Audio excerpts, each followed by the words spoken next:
It's the 2022 World Cup.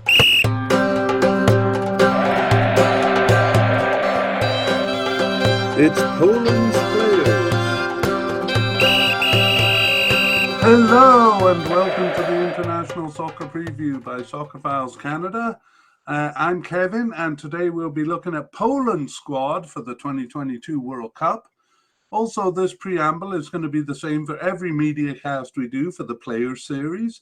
So those familiar with it can jump ahead, I'd say, about 3.5 minutes to when we begin talking about Poland. For YouTube watchers, there's a timestamp towards the bottom of the show notes that you can click on to go directly to that point. And that information is there in the show notes for podcast listeners also. For those looking for a quick version of this, you can skip to near the end of the mediacast for the last 5 minutes or so, where we summarize the likely starters. Just prior to that, with about 15 to 20 minutes remaining, we'll have some discussion on the squad as a whole rather than the individual players. So again, look in the show notes for those times or timestamps. We'll also be editing this mediacast into a shorter version for those who are just looking for an overview. For those looking for a deep dive, you've come to the right place. We go through the players and how likely they are to make it to the final squad. We explain why we think so and give information on their history and their standing with the squad. So the way we do this is first by organizing the players into their coded positions. It should be noted that these designations of their positions are a bit artificial, since players don't always play in the position that they're coded for. Nevertheless, it's a good way to organize the discussion. And then we go through the players and share some of the data we've collected in our soccerphiles.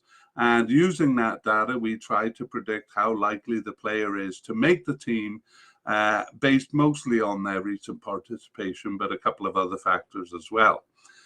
We categorize them into definite, likely, possible but unlikely, and seemingly off the squad. We also mention big players who have recently retired and make note of any who are currently injured. We'll also try to determine at the very end of the podcast, which players will be starters and which will be substitutes. Okay, and for those following on YouTube, we run a very simple graphic where we list the names and you can actually see the players' names. That might help with this Poland podcast because I'm not that confident I'm pronouncing all the names correctly. And it's the same actual broadcast for the audio podcast. So we're also going to try to repeat the names a few times to help listeners familiarize themselves with the players. Okay, that's as much as we can do to this point, but as the rosters are being published, we will do an update episode. That will essentially be going over our predictions, updating them based on the games played to that point, and revealing which players were selected. So that's an update podcast for both the teams and the players. Keep your eye out for that in probably in mid-November, I would say. All right, let's move on to talking about Poland. And we did a podcast on Poland before the Euro 2020. So we're going to start with takeaways from that podcast. We generally noted that Poland has done better in qualifying than they actually show in the finals of tournaments. They often look kind of drab in the finals and fail to show the form that got them there. So Lewandowski's goal scoring is perhaps the most obvious example. Even though he did score 3 goals in Euro 2020, they only managed a draw. So a pretty disappointing showing. And in fact, apart from a quarterfinal finish in 2016, they failed to pass the group stage. Which isn't satisfactory for the Polish fans who are looking for more. So, of course, they'll be hoping to do better than just the group stage in this cup. Another issue that came up is the firing of managers. So, when we did that podcast, we'd considered the firing of Jeremy Brezek 5 months before Euro 2020, a bit of a strange reaction. The reason floating around at the time was a 0-2 loss to Slovenia at the time, followed by a tie with Austria. But actually, he did finish that qualification campaign and lasted for quite a while after. He was their manager during the blank period of COVID. So that would have been, I think, about a year and a half after those games. So it seems to have been more than just those results. And I understand that the fans were kind of dissatisfied with him for much of the time. And perhaps the reason, that's the reason he got fired in, I believe it was December 2021. No, I guess it would have been maybe January 2021. Anyway, 5 months before the Euro Cup. So Paulo Sousa came in to replace him, but he too was fired. He actually led them through the tournament, which was a bit of a disappointment. He survived that, but led them through World Cup qualification, through the main group stage where they finished second in the group. They still had to go through the playoffs to reach this cup, but he was fired before they did that. Or was he? Because I've read varying reports as to what actually happened. He was, according to one, kind of fired because, again, fans were dissatisfied that he had not used the players they wanted him to use, including Lewandowski, sometimes benching him, and the fans were dissatisfied with some of his selections there. But I've also heard that Paulo Sousa wanted to go, or perhaps even left himself, because he wanted to coach Flamengo in Brazil, and in fact he did kind of sign a contract with them the day after leaving Poland. So a bit uncertain as to why Paulo Sousa left, but nevertheless, their new manager, Michniewicz, I'm not really sure how to say that, but we'll go through the managers when we do the player-by-player section of this podcast. He took them through the playoffs, and actually they got a bye from their playoff with Russia, and they beat Sweden 2-0 to reach this cup. He also took them through the 2022-23 Nations League, where they finished third ahead of Wales. That was just days ago that they completed that Nations League season. So we wonder basically if the new managers is a change for the better, and whether such kind of quick turnaround of managers is a bit disruptive to the team. Woo, that was longer than expected, but I was going to cover that while talking about the managers, so I can keep that short when we get there. Finally, we noted that Poland is in a relative period of strength. That's why we were surprised when Jerzy Brezek was fired, because they were doing well. They did very well in that Euro qualification. And, they haven't always reached the World Cup or the Euro Cup. And since 2016, they've reached both of them consistently. So this is a good period for Poland, not so much in terms of reaching beyond the group stage like they did in the 1970s and 80s, but in terms of qualifying for cups. So they've been up and down in their career, but they've been doing well. However, they've only passed the group stage once with that quarterfinal finish in Euro 2016. So they would like to kind of cement this period of strength with a better final result. All right, those were the takeaways from the previous podcast, and we're going to come back to those and review them at the end. I don't think there'll be much review there, but let's turn our attention to formations that they've been using. And as we said, these are under 3 different managers. So I'll point out when the managers changed there. For the Euro Cup in 2020, they used 3 different formations, but both of them featured 3 men at the back and 2 men up top. So it was only the midfield that was changing there. And 5 men in midfield in various formations. In the World Cup qualifying, that which would have been under Sousa. Well, I guess both of these would be under Sousa. So the first manager, Jerzy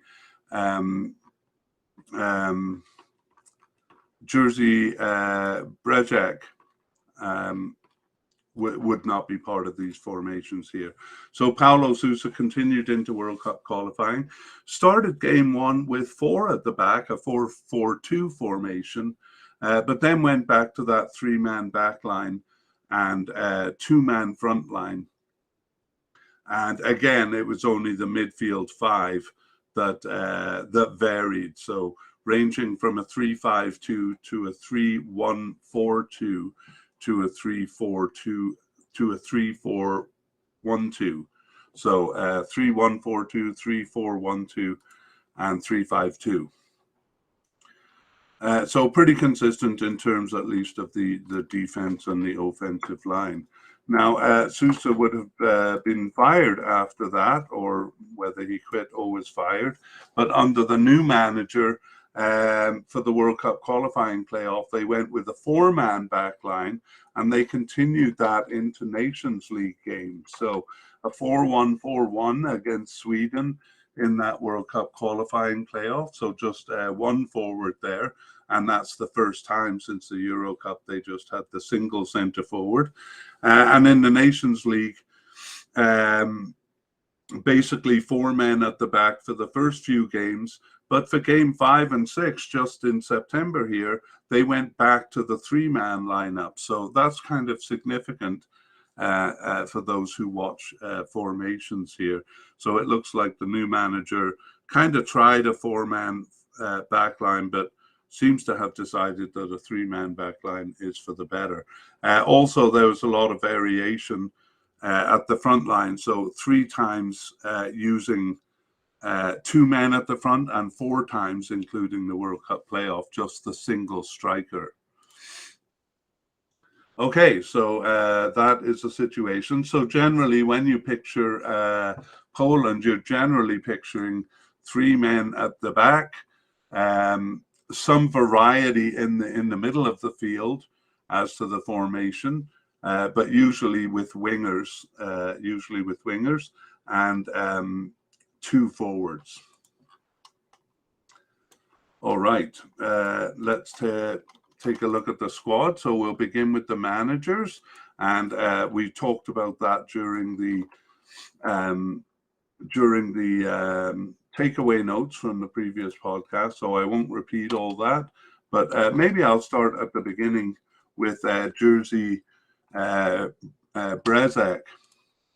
So Jerzy Brezek took them through their successful Euro 2020 qualifying campaign. But despite the success there, lost his position afterwards and was replaced by Paulo Sousa.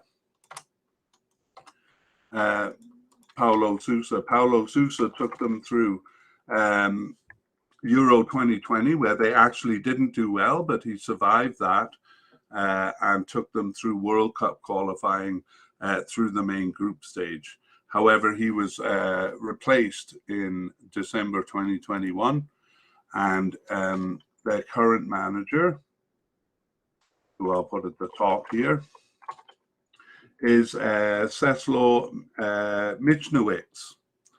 So, and I'll just give details on their current manager here. You can see, actually, YouTube watchers, that if a player or a manager's name is in grey, that means they've never been through a tournament. So Michniewicz and Brezek didn't manage Poland through any tournaments. Paulo Sousa does have a tournament under his belt. Yeah. So Czesław Michniewicz, Poland is his first national team that he's managed, and he's been here since January 2022. But he has coached teams in Poland mostly. So coming from Legia Warsaw where he was the manager in 2021. He did manage the Poland under-21 national team actually from 2017 to 20, but before that has a string of Polish teams under his belt, beginning in 2003 with Lech Poznan, where that was the first club he managed. He did actually play professionally from 1978 to 2000, but he didn't earn any international caps for Poland. All right, so manager Czesław Michniewicz, and we move on to goalkeepers. Let's begin with just listing the names. So we have Wojciech Szczesny as a definite candidate, and Lucas Skorupski as a definite candidate. A likely candidate we have in Bartholomew Dragowski, and a possible candidate in Kamil Grabara. Now, teams will probably bring 3 keepers to this cup because they're allowed 26 players. So probably one of those will have to go. But we do have a couple of possible but unlikely candidates in Radoslav Majecki and Gabriel Slonina. And we have a player not seemingly off the squad, but retired from international soccer in Lukas Fabianski.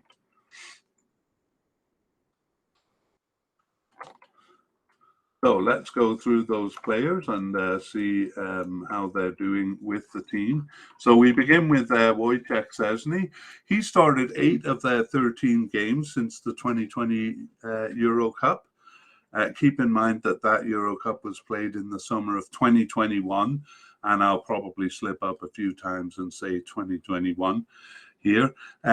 So 8 of their 13 games since then, and on the bench for 3. And not selected for 2 matches. So Wojciech Szczesny has been with Poland since 2009 and has 64 caps and is 32 years old. So he currently plays for Juventus in Italy and has done so since 2017. But he was with Arsenal for a long time, from 2009 to 17. However, he was loaned out to Roma and to Brentford in England at the beginning. So he was actually with the Arsenal Youth Club also before, after moving over from Legia Warsaw's youth club. So he has been with them for a long time. He was a starter in Euro 12 and Euro 2016, and in the World Cup 2018 and in Euro 2020. So he has always managed to keep his starting position ahead of Lukas Fabianski, who we'll talk about soon. So Wojciech Szczesny and probably will be their starting keeper here too. Lucas Skorupski started 2 of their 13 games since the Euro Cup in 2021, and he subbed in for 1 and was on the bench for 9. So he looks like he's well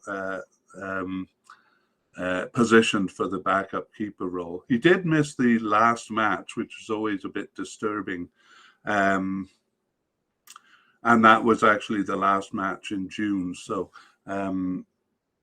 he plays for, he's been with Poland since 2012, but only has 7 caps in that time and is 31 years old. He plays for Bologna in Italy since 2018 and was with Roma before that from 2013. And he wasn't selected for any tournaments, despite being on the squad since 2012. Wasn't selected until Euro 2020, where he was on the roster but saw no action. However, he does seem to be the backup here, and we have him as a definite candidate. Bartholomew Dragowski actually returned from an 11-month absence from the squad. He returned in September 2021 and started 1 of their remaining 13 games and was on the bench for 6. However, he was injured for 4 of them and not selected for 2 others. So he is a younger player, 25 years old.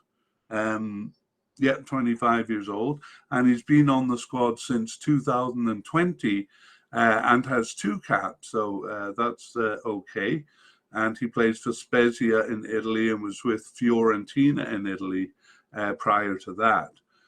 He's never played in a tournament, though, and if he makes this, it would be his first tournament.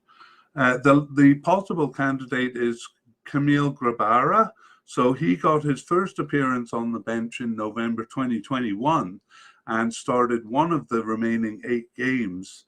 These stats for the players go up to June 2022, actually, but a little for a few of these, I've included the recent September games into the stats, but these ones just go to the end of June there.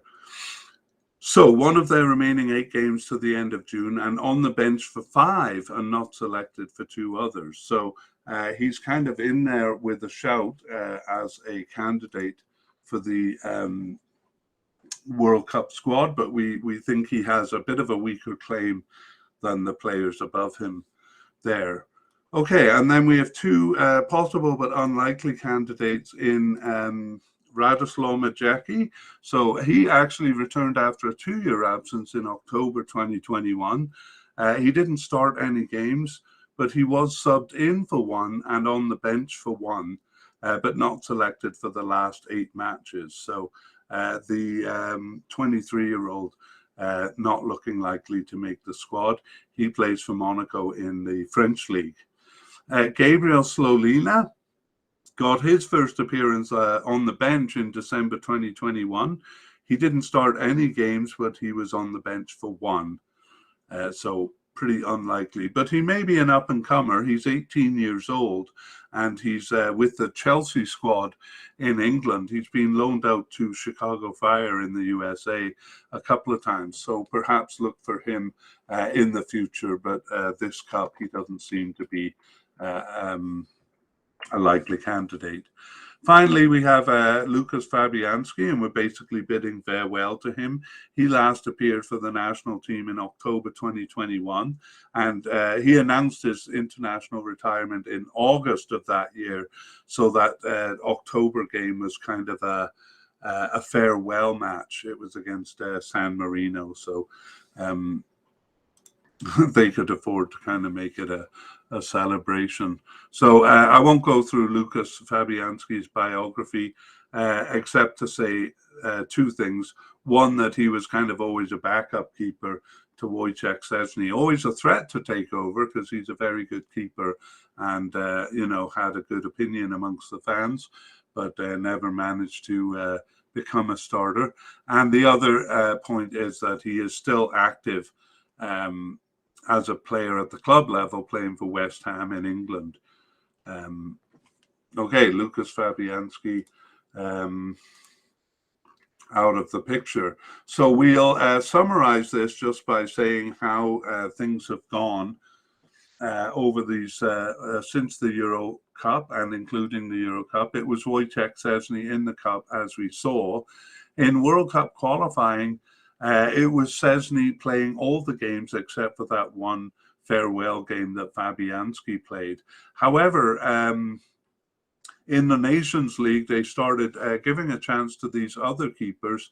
Grabara, Dragowski, and Skorupski each played one of the first 3 Nations League games, but then Szczesny came in for the last 3 of those games. So perhaps giving a little field time to those keepers, or else trying to decide among them who they're going to take to the cup.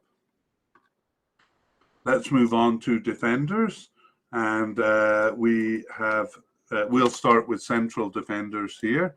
So we have Jan Bednarak as a definite candidate, and Kamil Glik as a definite candidate, and we have Paweł Dawidowicz as a possible candidate, Jacob Kiwior as a possible candidate, although I'm tempted to move him up to likely. We have Michael Helik as possible, and also Mateusz Witeska as possible. Possible but unlikely is Bartosz Salomon and Marcin Kamiński. And then seemingly off the squad, we have Kamil Piatkowski. So let's take a closer look at these players. Jan Bednarek has started 9 of their 13 games since the 2020 Euro Cup. On the bench for 2 of those and not selected for 2 others.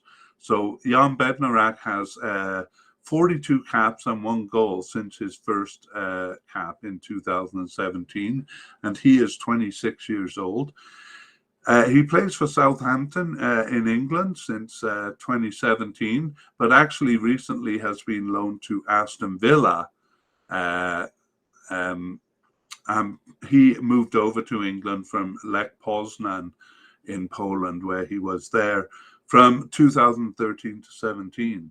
His first tournament was the World Cup in 2018. He was actually subbed into game 1 at halftime, and then after that gained a starting position. He actually scored one of their goals in that cup there, and he was a starter in the 2020 Euro Cup, so seems to have worked his way into a firm starting position here. And next, let's take a look at Kamil Glik. He started 9 of their 13 games since the 2021 or the Euro Cup in 2021. He was subbed in for 1 and on the bench for 2. So just 1 game that he wasn't called up for. Kamil Glik has been with Poland since 2010 and has 96 caps and 6 goals. He is 34 years old. He plays for Benevento in Italy, that's since 2020, and was with Monaco in the French league. Before that, he played for a couple of teams in Italy after moving there from Spain in 2008. So his first tournament was the Euro 2016, where he started and finished all 5 of their games. But for the World Cup in 2018, he was just a substitute and just came into 1 of their 3 games there. For Euro 2020, though, he was back to a starting position, and as we saw, kind of one of the 3-man defense there. All right, let's move on to the possible candidates, and I'm actually going to move Jakub Kiwior up to the likely, because not only was he kind of making inroads into the squad, but I saw that he was part of the 3-man defense for both of their games in September. So it looks like they are kind of going with him. He got his first cap actually in June 2022, so he's making his way into the squad very quickly here. And he started both of their remaining games in June 22, and as I said, both of the games in September too. He's been with Poland then since 2022 and has 2 caps. He's 22 years old. There's a lot of 2s when it comes to Jakub Kiwior. So he plays for Spezia in Italy and has done so since 2021. So a very young player there, but seems to be well liked by the manager. Okay, now we'll move on to the possible candidates. Paweł Dawidowicz started 4 of their 13 games since the 2020 Euro Cup. Okay, I'm going to say 2021 Euro Cup. I know that's not the title, but that's when it is. So I think it'll be less confusing to listeners or watchers. So the 2021 Euro Cup started 4, was on the bench for 3, injured for 2, but he wasn't selected for the last 4 matches, so is perhaps on his way out. He's been with Poland, Paweł Dawidowicz. Has been with Poland since 2015, but in that time has only earned 8 caps. So the 27-year-old not really getting into the team that much. Paweł Dawidowicz plays for Hellas Verona in Italy, and he played for Benfica B in Portugal from 2014 to 19. I'm not sure if he was with the B team the whole time there, but he was loaned out quite a bit there to clubs in Italy and in Germany. And he moved from Lechia Gdansk in Poland in 2014. So even though his first cap was in 2015, he didn't reach a tournament until the Euro 2020, where he appeared briefly only in game 2. So he was a substitute, but only got a little more than 5 minutes of real time there. He was actually a bit of a surprise selection because, as we saw, he wasn't that well inserted into the squad, and hasn't been since really, but kind of making inroads little by little. Michael Halleck started 2 of their 13 games since the 2021 Euro Cup. He was subbed in for 2 and on the bench for 7. So perhaps slightly more favoured than Dawidovic. However, he wasn't selected for the last 4 matches, just like Dawidovic. So he has been with Poland since 2021 and has 7 caps and is 27 years old. He plays for Huddersfield in England and he played for Barnsley in England since from 2020 to 2022, moving over from Cracovia in Poland, where he played until 2020. Finally, we have Mateusz Witeska. So Mateusz Witeska got his first appearance on the bench in March 22, and he started the last of their remaining 6 games there to June, and he was on the bench for the 5 other matches, so seems to be being brought into the system. So he just has the 1 cap in 2022 and is 25 years old, and he plays for Clermont Foot in Canada. And I'm just checking here, and I see that he was on the bench for the September games as well. So, as I say, kind of working his way into the system. We have 2 possible but unlikely candidates with Bartosz Salomon. So he had returned actually after almost 6 years absence, also in March 22, and started 1 of their remaining 5 games. However, he was injured for the 4 others, so just as he was making his way into the squad. He's been with Poland since 2013 and has just 10 caps in that time and is 31 years old. He plays for Lech Poznan in Poland now, but he was with a few Italian teams before that, including Sampdoria in 2013 to 15. And he was actually with AC Milan in 2013 also, but didn't seem to last that long with them. His only tournament was the 2016 Euro Cup, where he was on the bench. So, as I said, kind of off the team for 6 years. And now his name comes up again, but probably not enough to make the squad. The other possible but unlikely is Marcin Kamiński.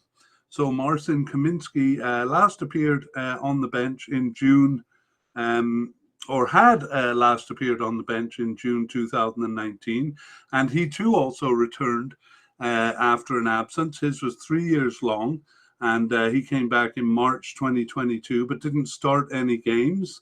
But he was on the bench for 2 of them. So a very outside chance here. We won't go into too much detail on him, but 7 caps since 2011, 30 years old, and plays for Schalke in Germany. Finally, we have a player who seems to be off the squad, Kamil Pietkowski. So he plays for Red Bull Salzburg, and I'm jumping ahead there, so I'll go to where I'm supposed to. He last appeared for the team in on the bench in September 2021, so hasn't been part of things for a while. And he's just 22 years old, so may make a comeback in. And as I started to say, moved from Poland to Red Bull Salzburg in Austria in 2021. So again, we'll kind of give more details about those guys if they make their way back into the squad by the time we do our update podcast. Okay, let's move on to left backs. No, I'm going to summarize the central defense situation here. So, as I said before, they have three central defenders there. So it's usually Glick in the center and Bednarak on the left and Berezinski on the right. That was the case for all three cup games. And in World Cup qualifying, Glick and Bednarak were usually there. Actually, Dawidovic replaced Berezinski on the right side of central defense. And kind of oddly, the left winger Rybus replaced Bednarak one time on the left. Kwiatkowski, Helik, and Kedziora was a whole new backline against San Marino. And they played that defense in both legs against San Marino, but Gumney replaced Kwiatkowski in the second meeting. Again, mostly Glick and Bednarak in Nations League, and Kiwior began to be used more regularly, and Wiateska once. But none of the ones that were tried out before, Kwiatkowski or Kedziora or Helik, were used during the Nations League game. Perhaps the new manager there favouring Kiwior there. All right, so a bit of a mix and match, but really Glick and Bednarak are the kind of the bedrock players there. Let's move on to left backs, and we have Timotheus Puchak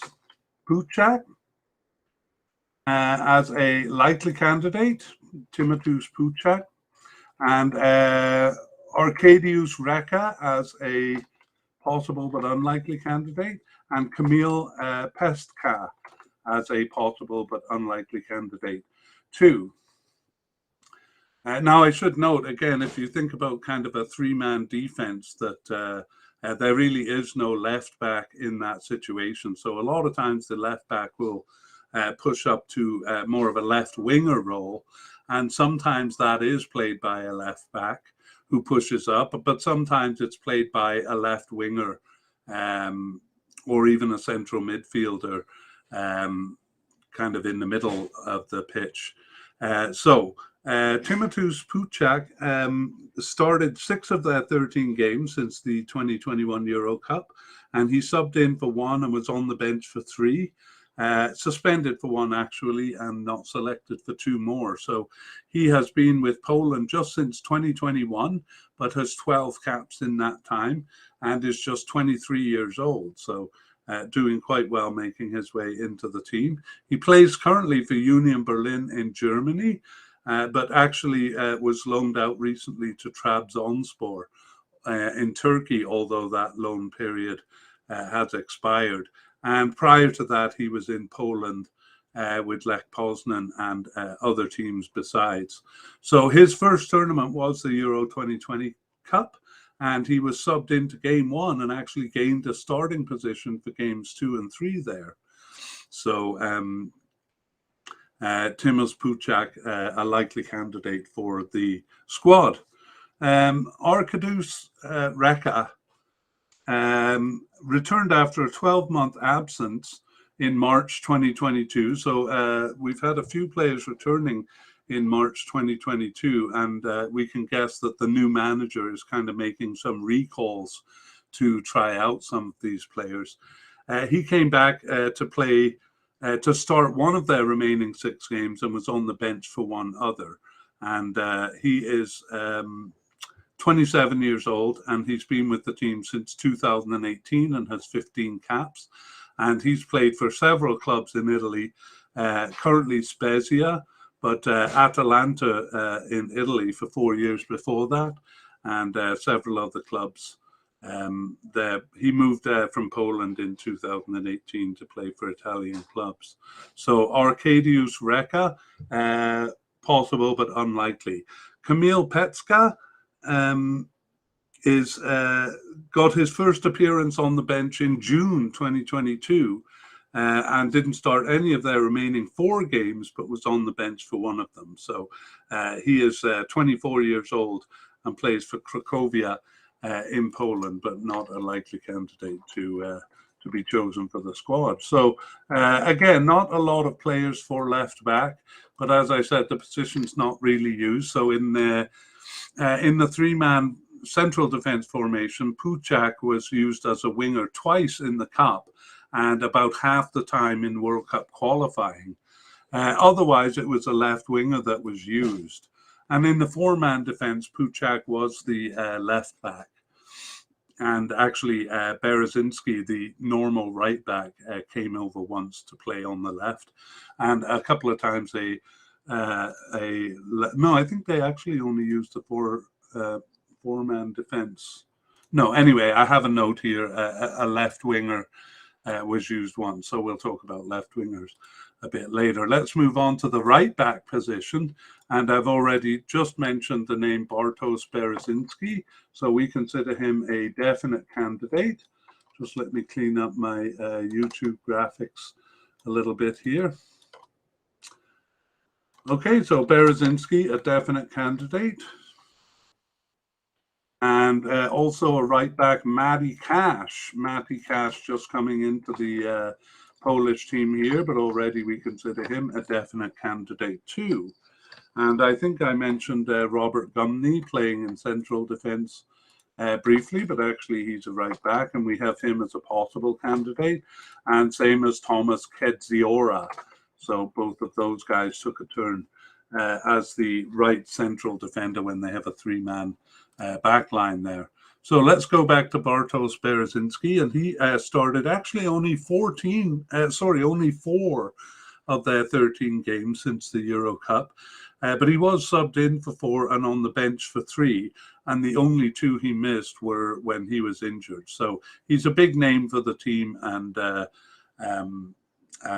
was called up when available. So we consider him definite. He's been with Poland since 2013 and has 43 caps and no goals. He's 30 years old right now. So he plays for Sampdoria in Italy and has done so since 2017. And he was with all Polish clubs before that. So Legia Warsaw in Poland from 2013 to 17, and other clubs in Poland too. So his first tournament was actually the World Cup in 2018, despite getting his first cap in 2013 there. And he was subbed into the 2018 World Cup into game 1, but then gained a starting position for games 2 and 3. And basically has been a starter for Poland since that time, a regular starter, as he was in the Euro 2020, where he started and finished all 3 games. So Bartosz Berezinski likely to make the squad. However, he is getting a challenge for his position from mediacast. So he got his first cap in November 2021 and went on to start 5 of their remaining 8 games, as well as subbing in for 2. So mediacast has been on the squad since 2021 and has 7 caps and 1 goal and is 25 years old. He plays for Aston Villa in England and has done so since 2020 and was with Nottingham Forest for 4 years before that. Actually, he was born in England, so his playing career has been with England. He was with Nottingham Forest's youth club also. So mediacast making a bid for a starting position. Regardless, we'll talk about that at the end, but we do see him as a definite to make the squad.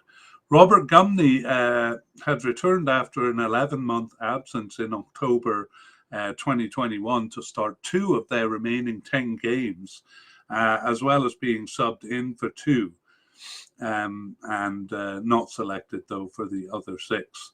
So he's also very new to the squad since 2020, but has earned only 3 caps, the 24-year-old player with Augsburg in Germany. So Robert Gumney, a possible candidate.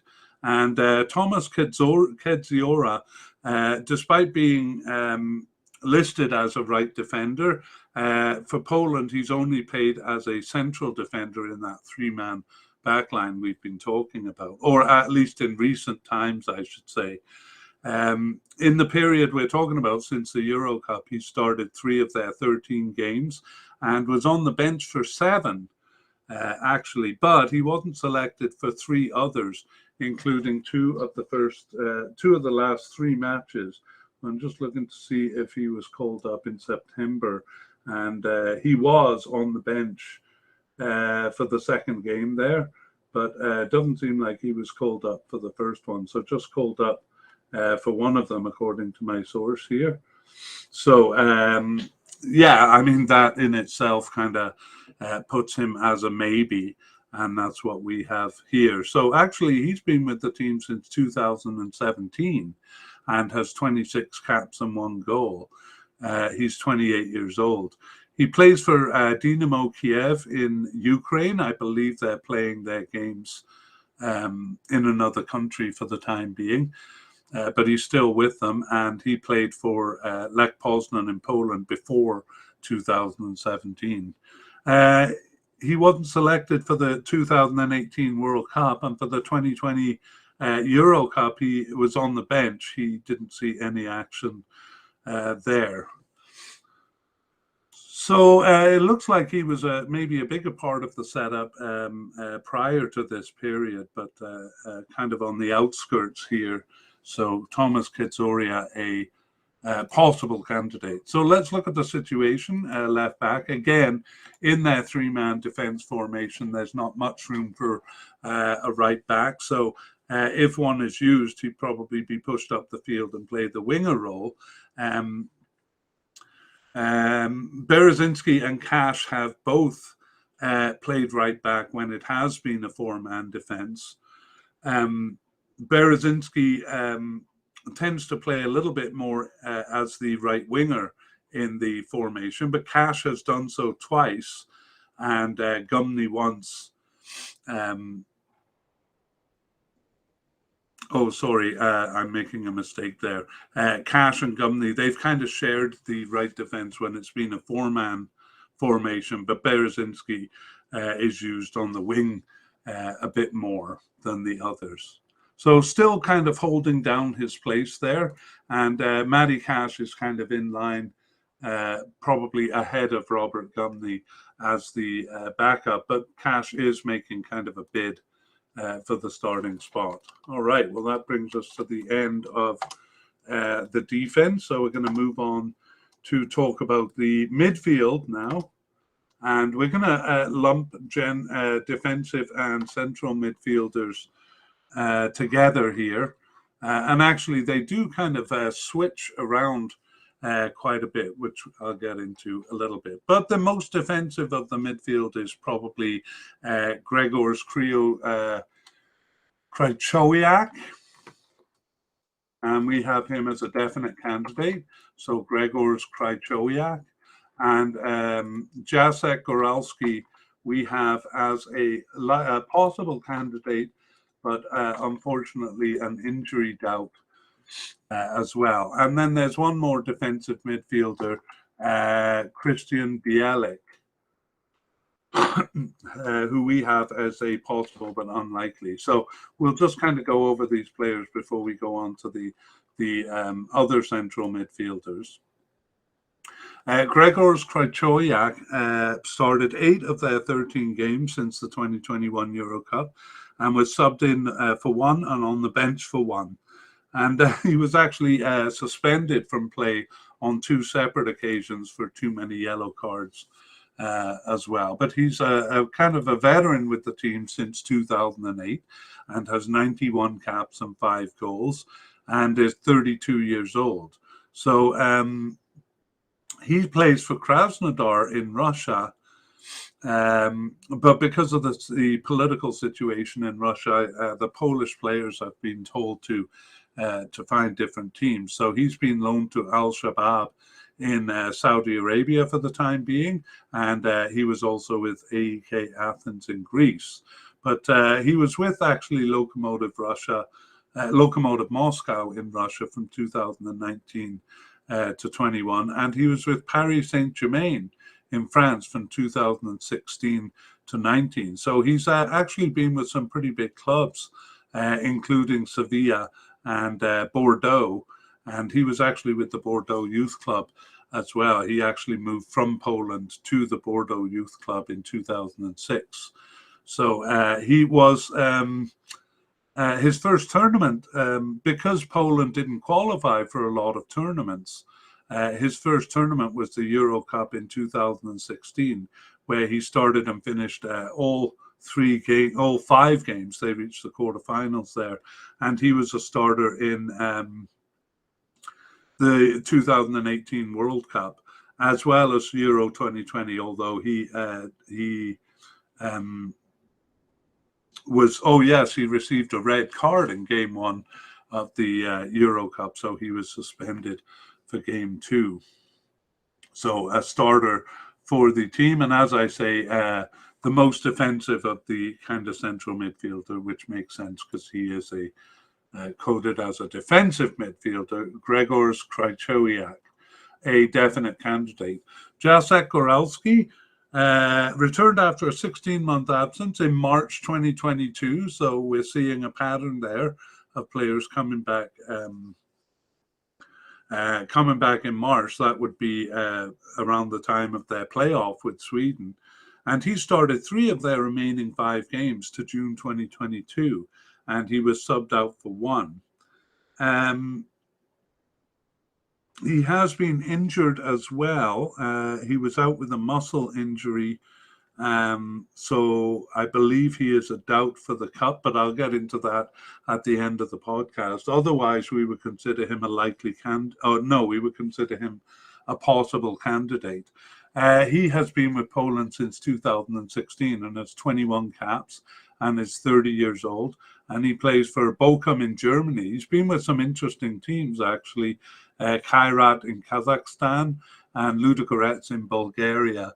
That was his first team outside of Poland. He was with several teams in Poland before that. He was actually on the World Cup squad, and he was on the bench for game 1. But then he gained a starting position for the following 2 games, and he got a yellow card for stepping on the foot of Colombia's James Rodriguez there. However, he wasn't called up for the 2020 Euro Cup, so as we've seen, a bit of an absence from the team there. Christian Bielik, he actually earned 3 caps back in 2019, but after that had kind of 2 long-term back-to-back injuries, which kept him out for 2.5 years. And he returned, guess when? March 2022, and started 1 of their remaining 6 games. Subbed in for 1 as well, but not selected for 4 matches. So he plays for Derby in England and is currently on loan to Birmingham. Christian Bielik. So an outside chance here. We have him as possible, but unlikely. All right, let's move on to talk about the central midfielders. And then we're going to kind of come back and kind of look at the shape of the team over the last set of games. But we have a definite candidate in Jacob Moder, and a likely candidate in Matthias Klitsch, and also Carol Linetti. I'm even a bit surprised as I put these forward. But we'll go over the reasons why. Simon Zurkowski, also a likely candidate. And finally, Damian Szymanski, a possible candidate. So actually, Jacob Moder hasn't been used much, but I believe he's been injured for the last little while. He started 7 of their 13 games since the Euro Cup. He was subbed in for 1 and on the bench for 1, and I see he's been injured for the last 5. So that's why I haven't seen his name on the roster for a little while. So called up every time he's been available, but not always available. And we talk about that injury a little bit later. Jacob Moder is only 23 years old, and he's been on the team since 2020. But in that time, he's earned 20 caps and scored 2 goals. So he plays for Brighton in England. That's kind of a team that's doing well. and he's been with them since 2020. But actually, for the first year he was with Brighton, he was loaned back to Lech Poznan in Poland, and that's the team he had come from.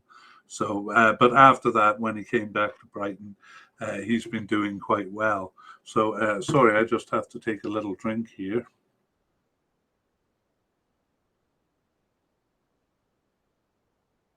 Okay. So Jacob Moda actually was selected for the Euro 2020, but he was a sub in game one, and he did start game two. But for some reason, he wasn't on the bench for game three, so we can't really call him or say that he earned a starting position there. But he has been becoming more important to the team. Matthias Klitsch had started 4 of their 13 games since the 2021 Euro Cup. He was subbed in for 2 and on the bench with 2. He was actually out with coronavirus for 3 and suspended for 1. So there was only 1 match that he actually wasn't called up for.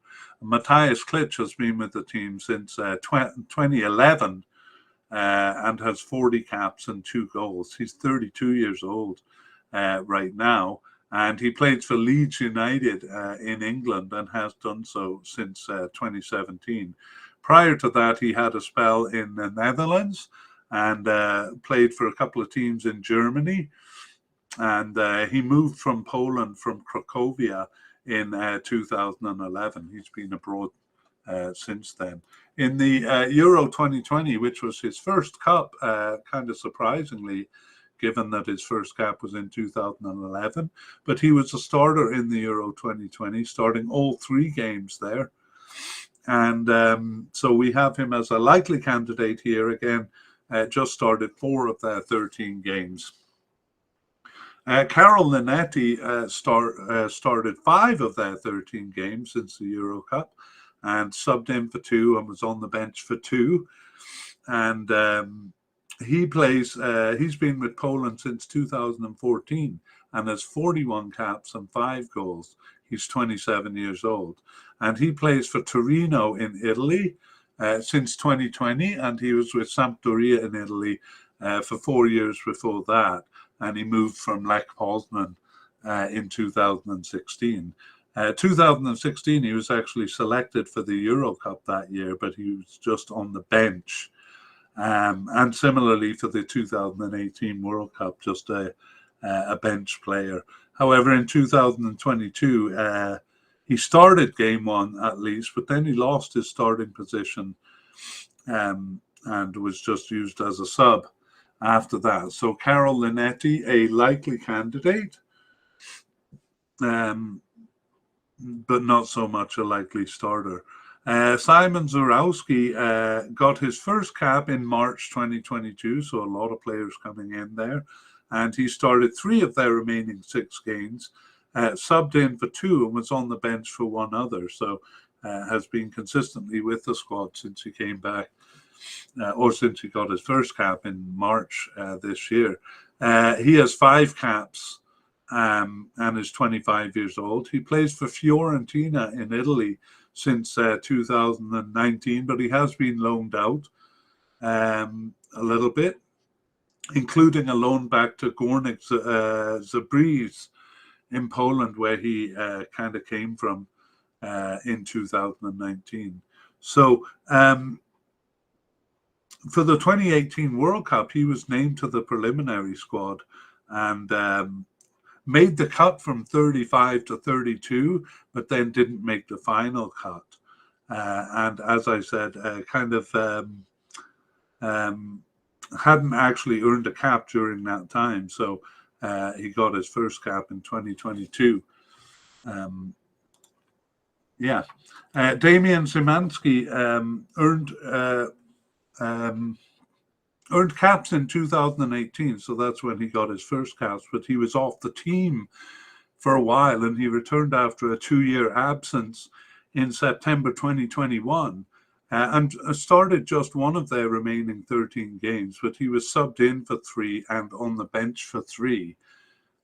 So kind of worked his way back into the squad. He's been with Poland since 2018 and has 8 caps and 1 goal, and is 27 years old. He plays for AEK Athens in Greece and was in Russia with Akhmat Grozny in 2019 and 20. 2019, he had moved over from Wisła Płock in Poland.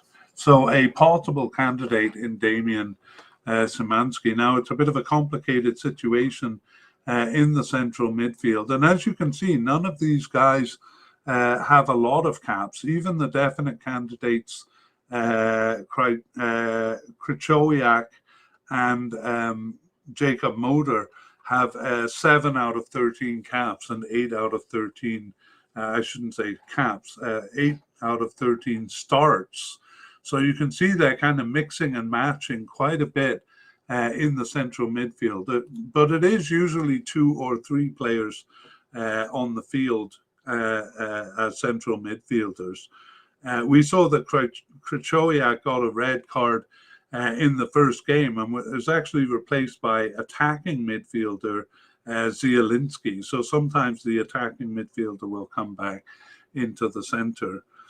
And Glitch also played in the center there. Moder and Linetti also appeared in the cup. And then it was a mixture of these players with Krychowiak the most defensive and Zielinski the most attacking of the central defense in the middle of the park there. And they also kind of took turns in attacking and defensive roles. So, for example, Karol Linetti, you'll sometimes see him almost as an attacking midfielder, and sometimes he'll be playing behind an attacking midfielder. It was a very odd thing they did that for the playoff game, and this may have been a result of the new manager coming in, but I thought it was a bit dangerous that they started with the untried Goralski and Bielik for that playoff game. So they managed to win it. So I suppose the manager knew what he was doing, but a surprise to see new names there for such an important game. But anyways, in the Nations League, they've gone back, and we see Goralski used a bit more, but that might be because Moder is injured. Was injured for most of those games. So, well, a lot of names to juggle there, and it is kind of quite confusing to try and pin down any pattern. I actually had to stop and do a little edit there because I realized on the graphic I had put central midfielders under left midfielders and defensive midfielders under central, but I kind of paused and fixed that up, and here we are back again, ready to talk about the left midfielders. So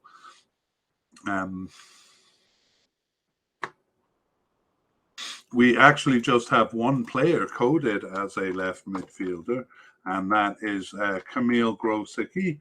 So he's actually a veteran with the team, but we have him just as a possible candidate. And the reason is he returned after a 12-month absence in March 2022. So maybe he was kind of out in the cold under Paulo Sousa there. Or perhaps injured, but I don't have a note of him having been injured.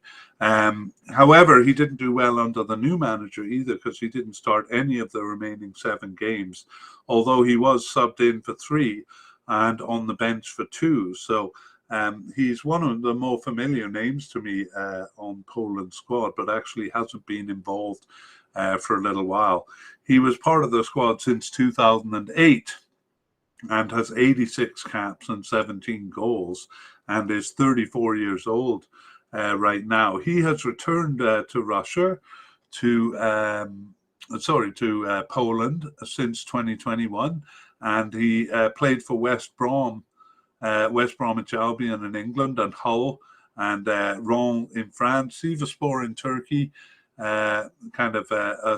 going abroad there in 2011. And played in Poland before that.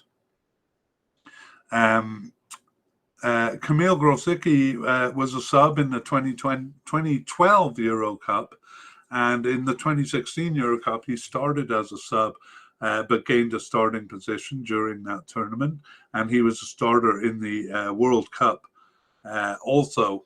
However, he wasn't selected for the 2020 Euro Cup, which was actually a bit of a shock.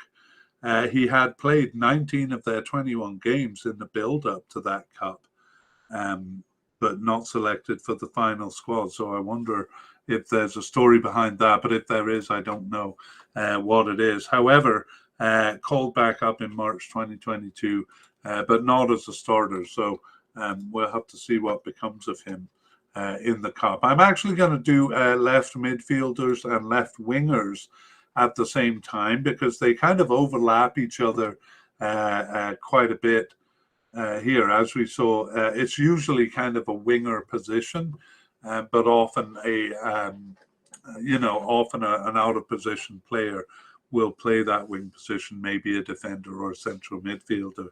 So let's move on then to left wingers. Just Grosicki as a left midfielder. But we have several left wingers, but the highest level is just at the possible level. So Jakub Kaminski, we consider possible, and Nikola Zalewski, who I honestly think is starting to be used more. I think so, because he played in the recent games, but we'll get to that. Nikola Zalewski, so we may be moving him up to likely. Przemysław Placheta, also a possible candidate. And we have Kamil Jozwiak. I guess he would be one of the victims of that March 2022 turnaround, because now he's possible but unlikely, but he was a real staple at the beginning of this period. And also Maciej Rybas, we have him as, I would say, seemingly off the squad, but he's definitely off the squad. I'll tell you why soon. Okay, so a few players to go through here. We'll begin with we'll actually begin with Nikola Zalewski, because I may be moving him up to the likely level here. He earned his first cap in September 21 and started 2 of their remaining 12 games to June 22. He subbed in for 3 and was on the bench for 1. And as a hint of his age, he was with the under-21 team for 4 matches, so not available to be chosen. So making inroads into the team at just 20 years old. He has 5 caps since 2021, and he plays for Roma in Italy, and was actually with Roma's youth club for 10 years. He was born in Italy. And so I'm looking at the September games here and seeing that he started both on the left wing. So I think I have to move him up to likely based on that news. All right, let's go back to Jakub Kaminski. He got his first appearance on the bench. That was also in September 2021, same as Zalewski. He started 2 of their remaining 13 games and was subbed in for 1 and on the bench for 3. And he too was with the under-21 team for several games, so not available to the senior team. He has 3 caps since 2021. That compares with Zalewski's, we'd have to say, 7 caps now. And he also is just 20 years old. So it looks like they have good candidates coming up. He plays for Wolfsburg in Germany. However, I'm not sure he will make this cup, but a good call for the future, perhaps. Przemysław Placheta started 1 of their 13 games since the 2021 Euro Cup and was subbed in for 1 and on the bench for 3. However, he wasn't selected for 5 of the last 6 matches, so seemed to be drifting off the team there. He's been on the squad since 2020 and has 7 caps, so he's quite young also at 24 years old. And he is on the roster for Norwich in England since 2020, but actually currently on loan with Birmingham in England. And he moved from Slask Wrocław in Poland in 2020 to play over there in England. He actually did make the Euro Cup there, Euro 2020.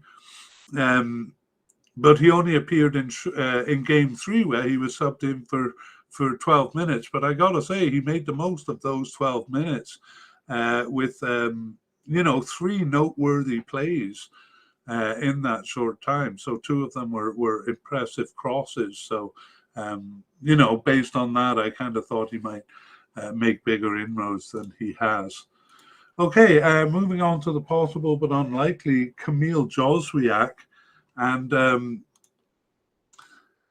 just give me a moment here. He started 4 of their 13 games since the 2021 Euro Cup and was subbed in for 1 and on the bench for 2. However, he was not selected for the last 6 matches. So maybe all of these players coming in March 2022 means is at the sacrifice of a couple of players, and it looks like Kamil Jozwiak is one of them. He actually started all 3 games in the Euro Cup and was a starter really for the first half of the World Cup qualifying campaign, and then kind of poof, he was gone. So I don't know if it's more than just being not selected, but I don't have any note on an injury of any kind. He's been with Poland since 2019 and has an impressive 22 caps in that time, 22 caps and 3 goals for the 24-year-old. And he recently moved to Charlotte FC in the USA and was with Derby in England before that, and Lech Poznan in Poland before that, since from 2016 to 20. He was in Poland for the whole time before 2020. He was selected for the Euro Cup, and as we said, actually a starter. So a kind of a sudden demise there for Kamil Jozwiak. We have to say at this point that he's possible to make a comeback, but unlikely, given the players ahead of him. And probably a player who would have been a starter is Maciej Rybus. I'm just going to call him Rybus because I'm not really sure how to say his first name. And a bit of an interesting story there. He was started 2 of their 13 games since the 2021 Euro Cup, and he subbed in for 1 and was on the bench for 2. And actually, he was a starter in the 2020 Euro Cup, so pretty entrenched on the team. However, in June of 2022, he was barred from playing for Poland, and the reason for that is because he finished a contract with the team he was with, Lokomotiv Moscow, but against the wishes of Poland, he signed for another Russian team. So he signed for Spartak Moscow in 2022, and the federation didn't like that, and so banned him. That was, over the invasion of the Ukraine and the political situation there. So Maciej Rybus off the team. And I won't go through his details then, but he was a veteran since 2009 with 66 caps, and he was a starter in the World Cup 2018 and in 2020. Although in truth he did lose his starting position in both of those cups. So let's go back and summarize the situation with left midfielders. So it is almost always a left winger. Because of the 3-man defense. But sometimes they do have a left winger and a left attacking midfielder. And this position can be played by a left defender or a left midfielder or a left winger. So in the cup, it was Rybus who's labeled as a left winger, but also left defender Pukac. Also moved up into that position.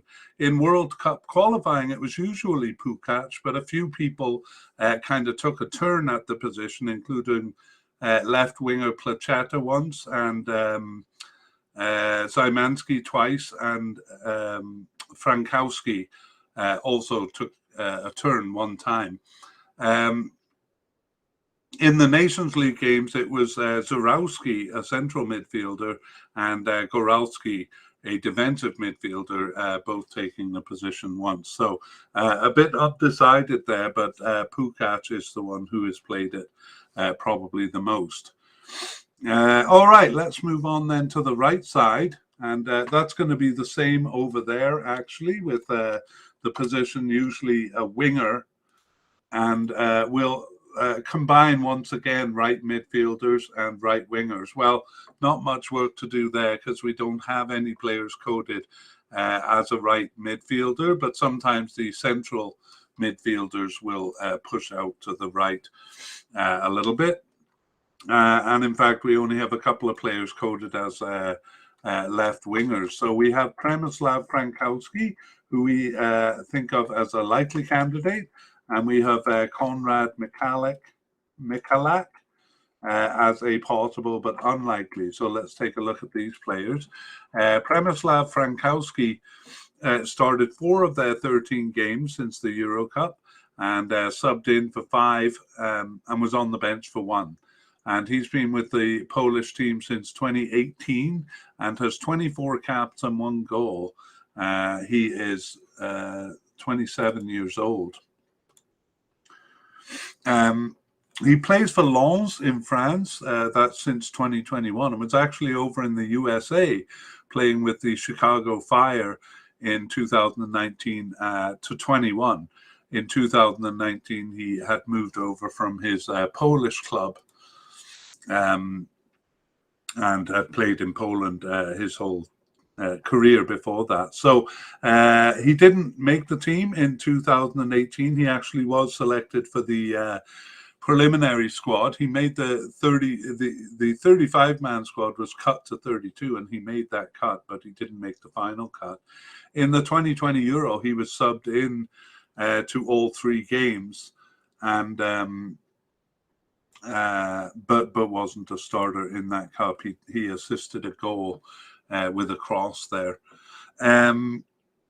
Konrad Michalak has a slim chance of actually making the squad. His first and only appearance was on the bench in June 2022, but he wasn't called up for their last game shortly after that. So he doesn't have any caps for Poland and is 25 years old and plays for Konyaspor in Turkey. So let me describe the situation on the right side of the pitch, because we've covered all of the players who are coded in the right midfield and right wing position. And actually, there are no right midfielders, just right wingers there. So almost always left winger Jozwiak, and I actually should have done him I should have moved him over to right winger because that's where he played during the Cup and really for the first half of qualification. After he left, it was really a variety of players. I guess it would be Frankowski who played there the most, maybe has the biggest bid to the position. But we saw left winger Kaminski, right back mediacast, and attacking midfielder Zielinski and right back Berezinski all take the position. And then in the Nations League, it was Klitsch and Zurowski. So a really undecided position. Klitsch and Zurowski when it was a left midfielder position, and Frankowski when it was a left attacking midfielder. Sorry, in those Nations League games. And I'm just looking to see who played over there in September. And it looks like it was Frankowski in the first game and Berezinski in the second game. So it still seems a little bit undecided as to who will fill that position. All right, well, we're going to move on to forwards now. And we do include attacking midfielders among the forwards. So we have Piotr Zielinski, I'll say, as a definite candidate. And we have Sebastian Szymanski as a likely candidate. and Kasper Kozlowski as a possible candidate for attacking midfielders. So Peter Zielinski actually plays really all over the field. He can play anywhere from a defensive central midfielder to a forward. So a pretty versatile player is he. And he started 8 of their 13 games since the 2021 Euro Cup and was subbed in for one and on the bench for one. He was actually injured for the first 3 matches, so always called up when available. And Peter Zielinski has been with Poland since 2013 and has 72 caps and 9 goals. He's 28 now, and he plays for Napoli in Italy. He has done since 2016. And before that, he was 4 years with Udinese in Italy. He was with Udinese's youth club too, and moved over from Poland in 2011. So he was selected for the 2016 Euro Cup. He only appeared in game 3 there, which was a bit of a B team game for Poland. But in the 2018 World Cup, Peter Zielinski was a starter. And also in the 2020 Euro Cup. So it seems like they use him somewhere on the field, but where that's going to be is anybody's guess. Sebastian Szymanski returned actually after a 12-month absence, and no surprise, that was in March 2022.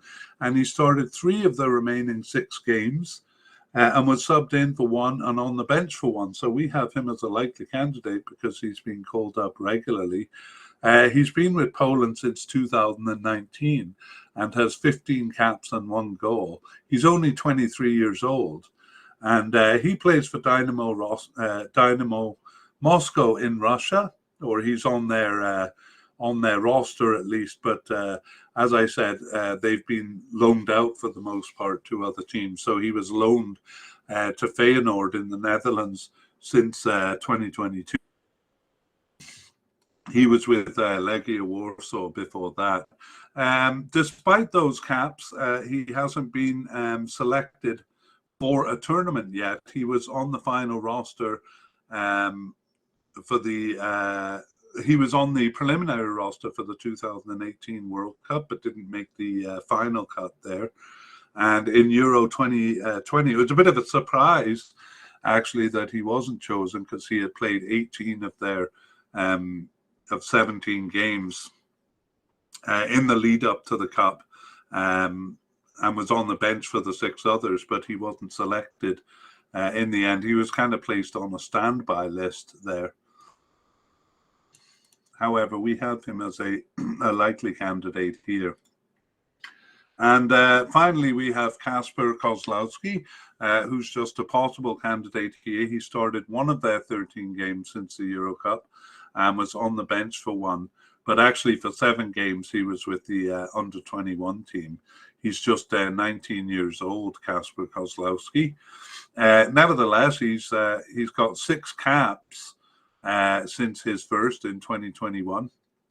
And he's actually on the squad for Brighton in England also. However, he's out on loan to Vitesse in the Netherlands and was on loan to a Belgian team there. So he moved over from Pogoń Szczecin. Oh my goodness.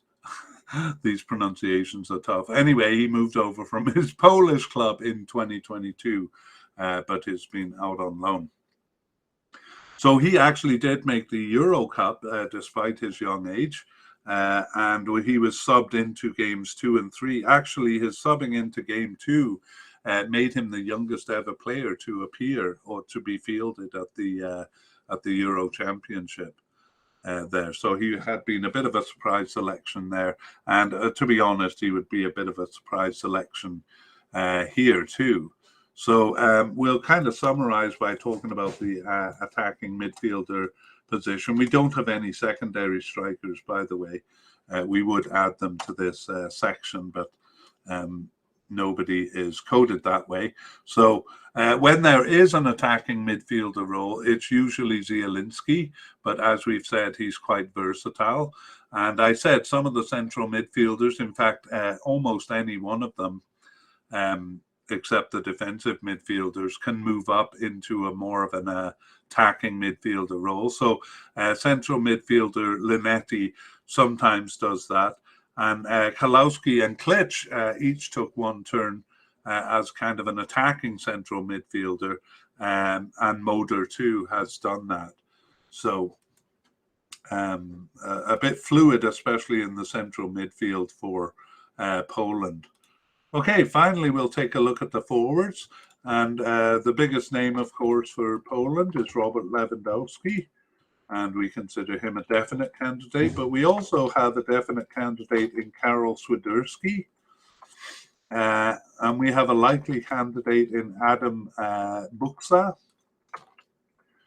And Arkadiusz Milik would be a likely candidate, except he's been injured a bit too. So he's a bit of a doubt for this cup. We'll talk about injury concerns at the end.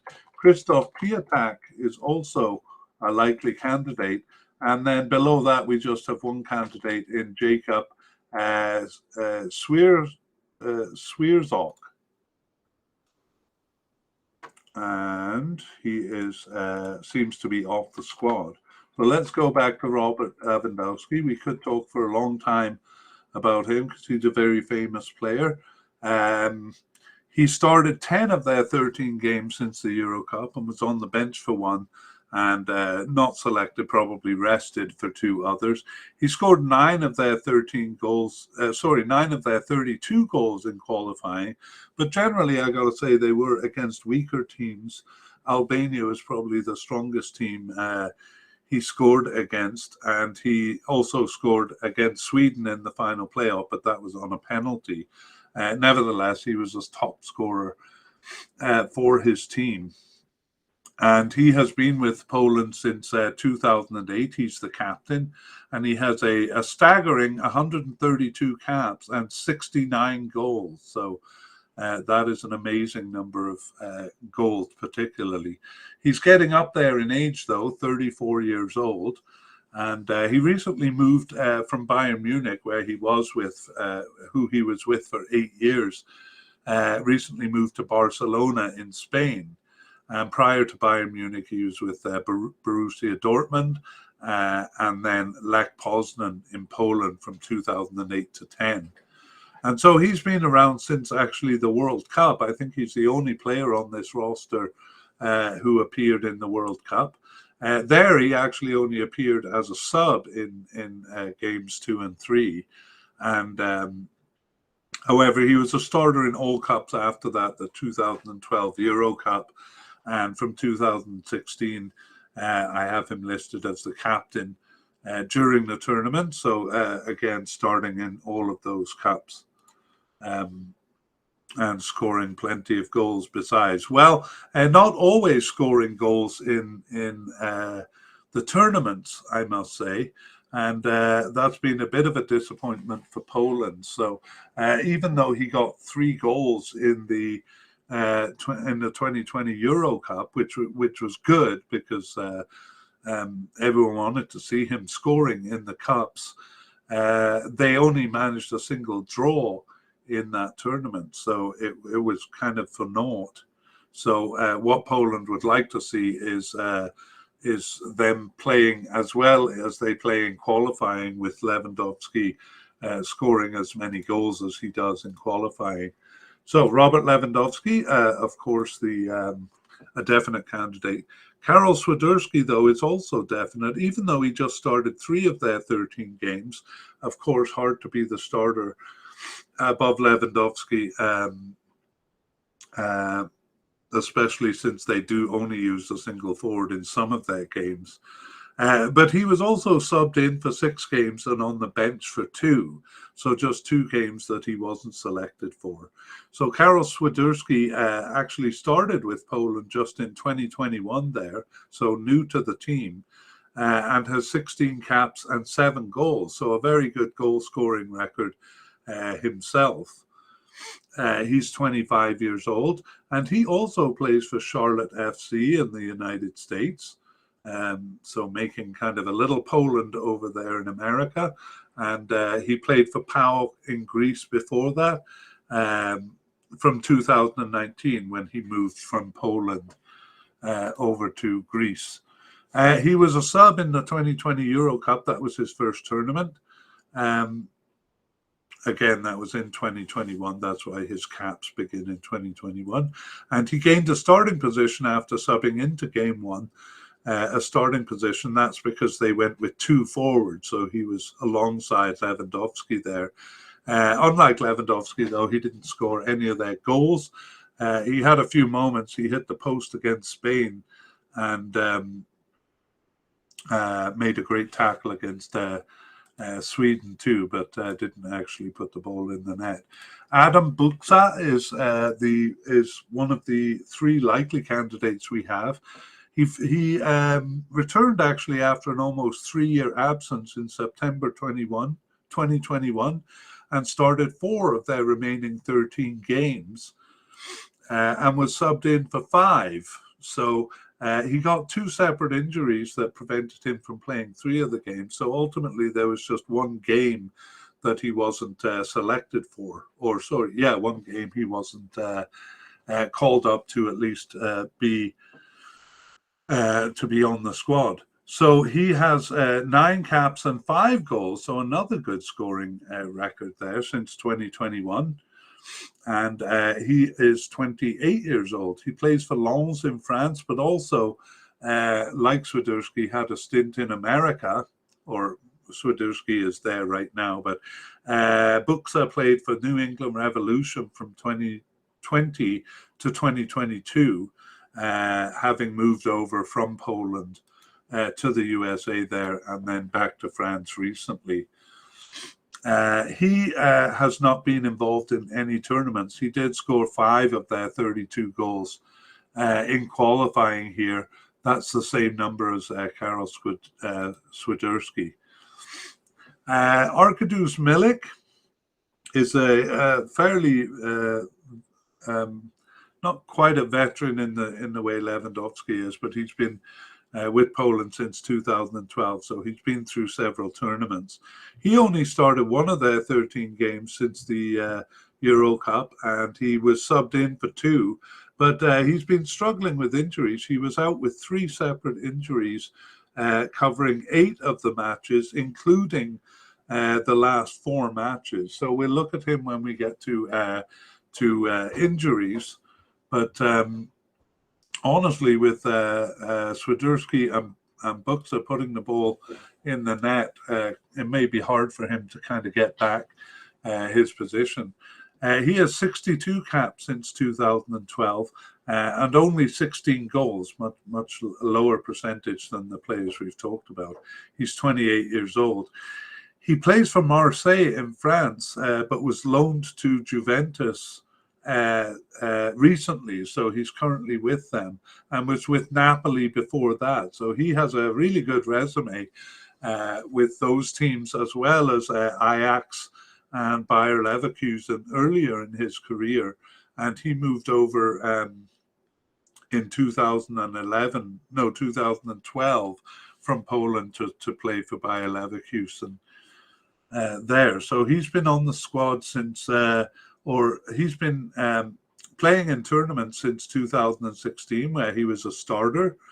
And in the World Cup also, he was a starter, but he did lose his starting position after game 1 there. And I guess you could say ever since, he's kind of been drifting off the team, because he, for the Euro 2020, he was selected for the final squad, but injured before the tournament. So he did play a lot of qualifying games in the lead up to the Euro 2020, but didn't play in the tournament itself. And we saw he was called up for qualification here, but not that much. So actually, I had him as a likely here. I don't think I copied his name into the thing. But I actually think he's more of a possible at this point, as well as being an injury risk on top of it. So Arkadiusz Milik perhaps making his way off the squad here. I'm just looking at the substitutes for the September game, and he was among them. So he still kind of has a shout in with the squad. He was actually subbed into the first game at halftime, so still in the picture for sure. But I'm still going to put him as a possible candidate for now. But we have one other actually that we had as likely. Oh, I see. Okay. I'm going to demote him to possible. We have one more likely candidate. That's Krzysztof Piatek. And he returned after a 7-month injury in October 2021 and started 3 of their remaining 10 games, subbed in for 2 and was on the bench for 4. So just one game he wasn't selected for. And that looks like the profile of a likely candidate too, since he's being called up almost every time. And he too has a good scoring record. He's been with Poland since 2018 and has 23 caps and 10 goals. So again, I think it'll be tough for Milik to reassert his position past these guys. Piatek is 27 years old and plays for Hertha Berlin in Germany, and has been loaned out to a couple of Italian teams, including Fiorentina. And he actually was with an Italian team, AC Milan. Before that, he moved from Poland to Italy in 2018 with Genoa and kind of moved up to AC Milan in the system there. Finally, we have Jacob Swiderski. Sorry, it's not that. It's Jacob Swierzok. And really sorry about the pronunciation there. It's just very difficult to say his name. Anyway, he last appeared for the national team in the 2020 Euro Cup, where he appeared just as a substitute. And he's currently with Nagoya's Grampus in Japan, playing over in Japan. He's 30 years old. And he's been on the team since 2017, but earned only 6 caps, so seems to have never really made his way into the squad. So that is it for the forward line, and I'll just tell you what's been happening in that position. So almost always it's Lewandowski, and sometimes he's on his own up there, but often actually is accompanied by someone. So we saw in the lineups that they often have 2 forwards. So that other forward is most often Swiderski, but Buska, and actually the attacking midfielder who plays all over the field, Zielinski, has been forward a couple of times, and Milik got in there once. So it seems like Piatek replaces Lewandowski when he's absent, but otherwise doesn't really get any starts. Okay, that is it for the player by player. So we're going to come back to these players at the end of the podcast and try to determine which ones will be starters. And but we're going to move on to a bit of discussion of the squad.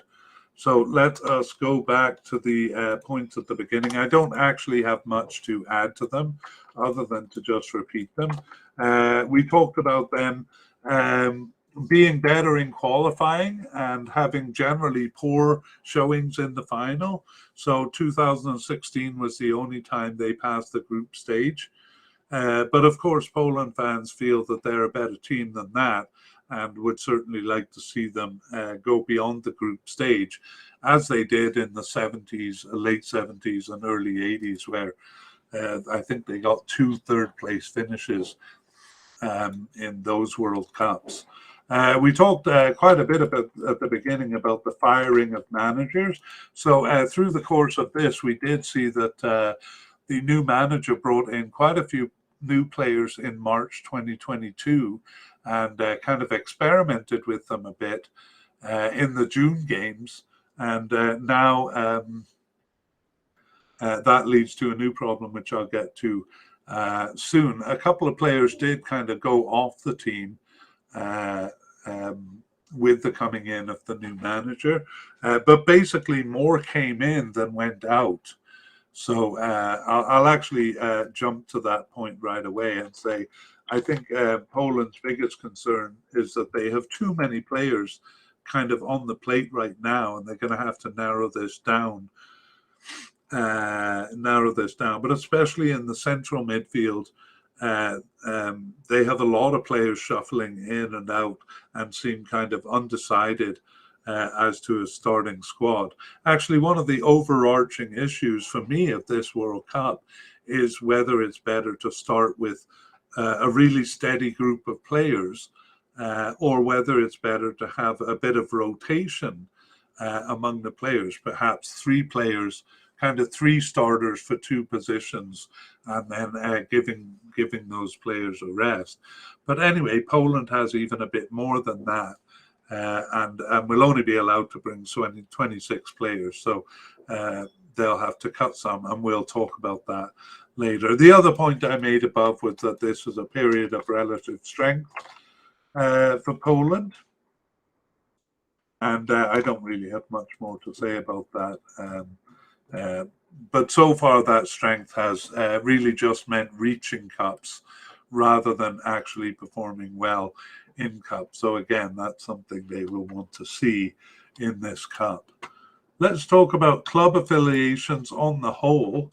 So we see a lot of players actually leave Poland and join clubs in other countries, especially in Europe. So right now, I actually don't have. Excuse me. I see that there's only a small number of players who actually play for clubs in Poland, and one of those is Grosicki, who plays for Pogoń Szczecin. And I'm kind of looking hard for another, but I can't find one. Most of them seem to gravitate towards Italy. So we have several players, maybe a third of them playing for clubs in Italy, and some of the bigger clubs too, like Juventus and Fiorentina, but also some with smaller clubs like Spezia and Sampdoria along that kind of level. And then in every other country too. So, of course, Lewandowski has recently moved from Bayern Munich to Barcelona in Spain. So he's with the very toppest of clubs.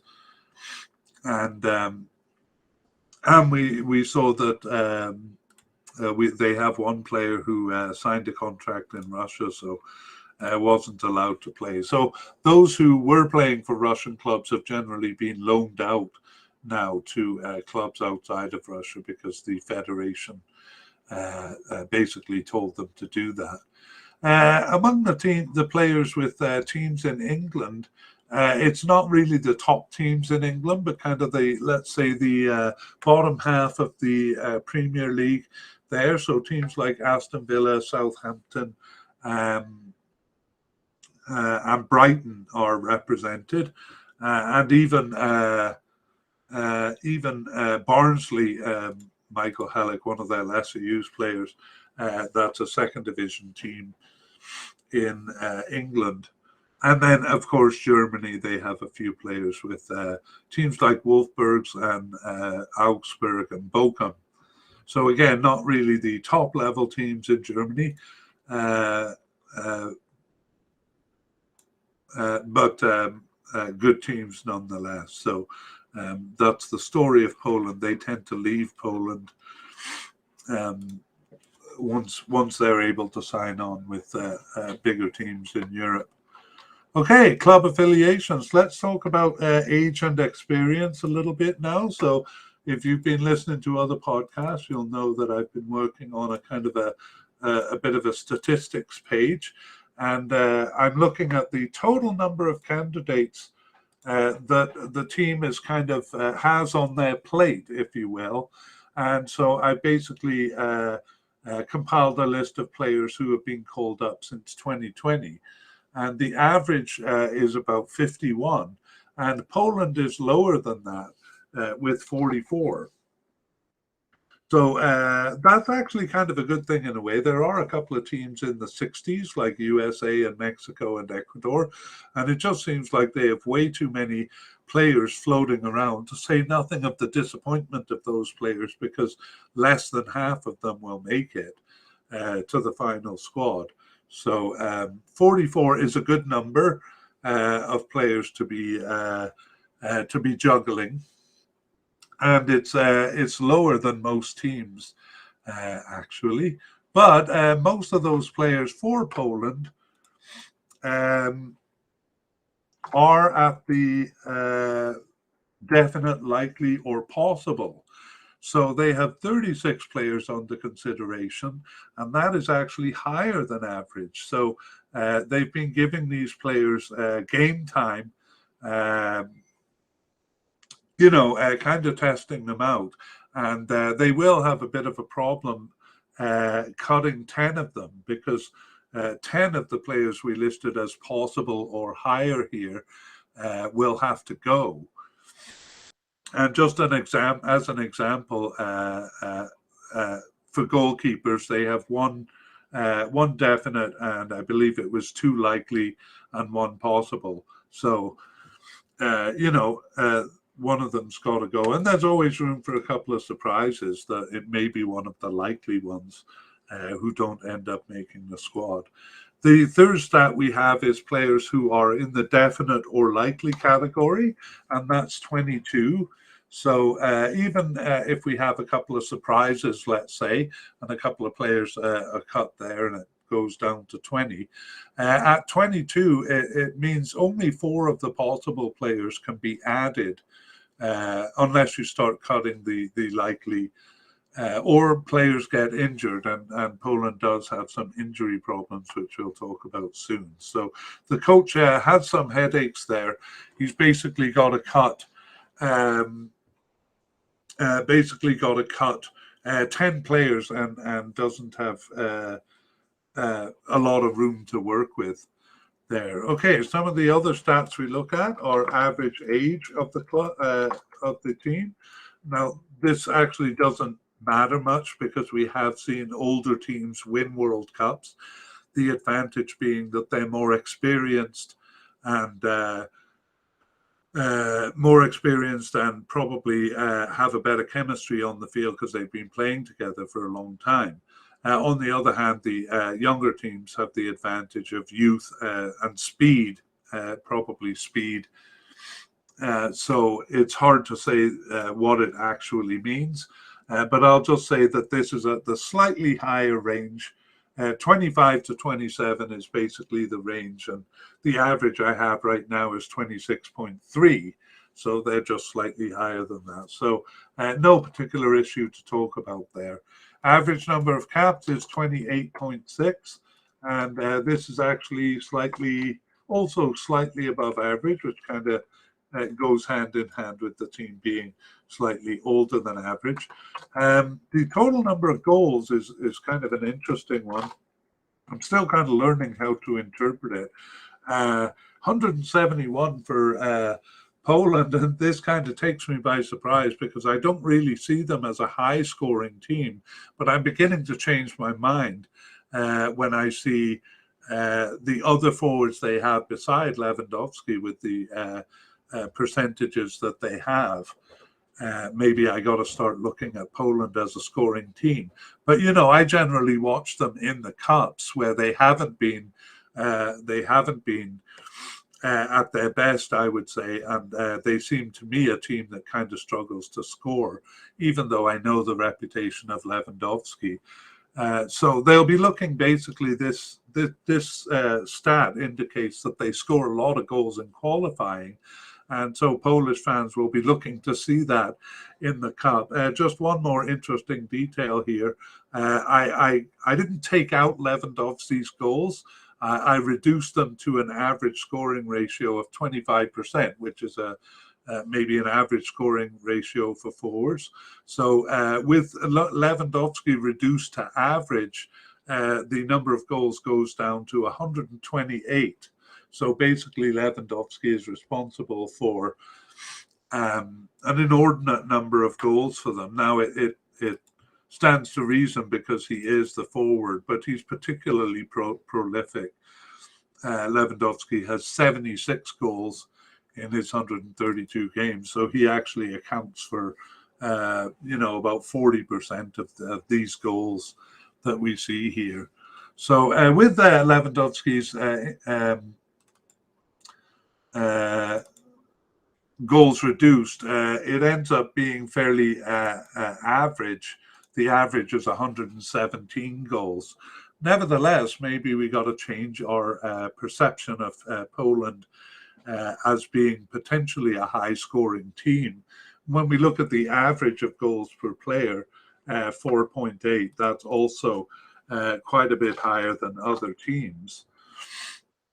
And again, it would be 3.6 with Lewandowski's goals reduced to the average, and 3.6 would be slightly below other teams. But not sure where all this is leading, but Poland could be a high-scoring team if they find their form in the Cup. Having said that, they're usually playing weaker teams in qualifying, so it stands to reason they would score more goals. But particularly, Poland wants to see Lewandowski with his shooting boots on. Okay, let's take a look at some of the players and issues to watch. Actually, not that many with Poland, but one of them is whether the defense should be a 3 or 4 man back line. So we did actually see that they usually go with a 3-man back line. And then interestingly, in the Nations League Cup, and this is largely under the new manager, he went back to a 4-man back line for the first 4 games, and then for the last 2 games returned to a 3-man back line. So perhaps he decided that that's the best fit for Poland, as the other managers had decided also, because they also generally favored a 3-man back line. So I guess I'm expecting to see the 3 central defenders in the Cup, and then the left and right defenders either moving up or that winger position being played by an actual winger. All right, in the central midfielders have decisions to make. It seems a bit unsettled. It's more than just a rotation of 3 or 4 players. It's really, I'd say 6 or 7 players coming in, none of them playing much more than half the games, So to me, that means that it's players kind of getting used to different players all the time. And the advantage of having a settled squad would be that the players around you are predictable because you play with them a lot. If those players are always changing, it may be harder to develop chemistry on the team. They also really got to settle on the wingers as well. Again, maybe a few too many players jumping in and out of those positions. We did see Jozwiak as being very stable on the right side, ironically being a left winger, but he was kind of ensconced in the position on the right side. But then halfway through qualification, he disappeared, and they used a whole bunch of different players in that position. And as I said, even in their September games here, used 2 different players in that position. So they're not settled. I would say Frankowski on the right side, and I can't even say on the left side, Puchak or Zalewski. Zalewski actually did play the 2 games in September there, so perhaps they are settling on him. Okay, and then the final player issue in the forward line is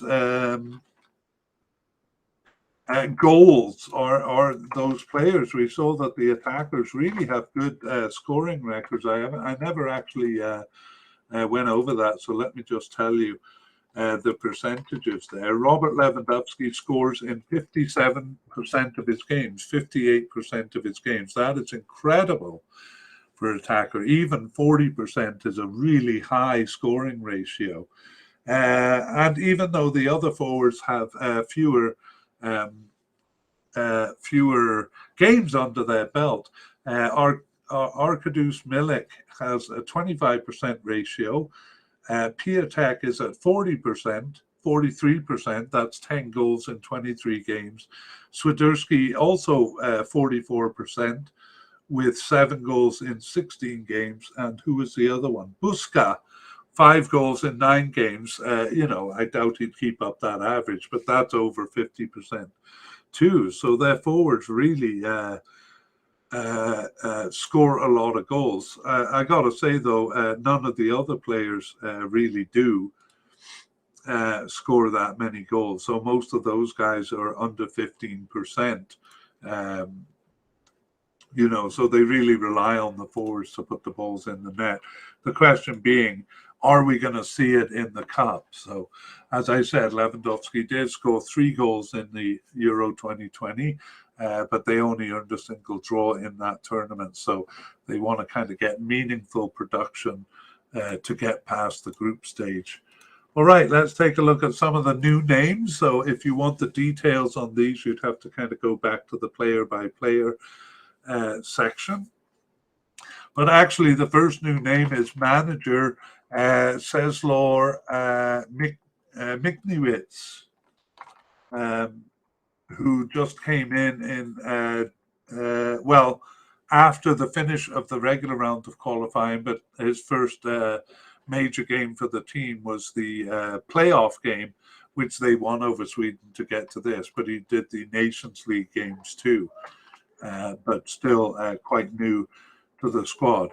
In goal, we have Bartholomew Dragowski, who we consider a likely candidate.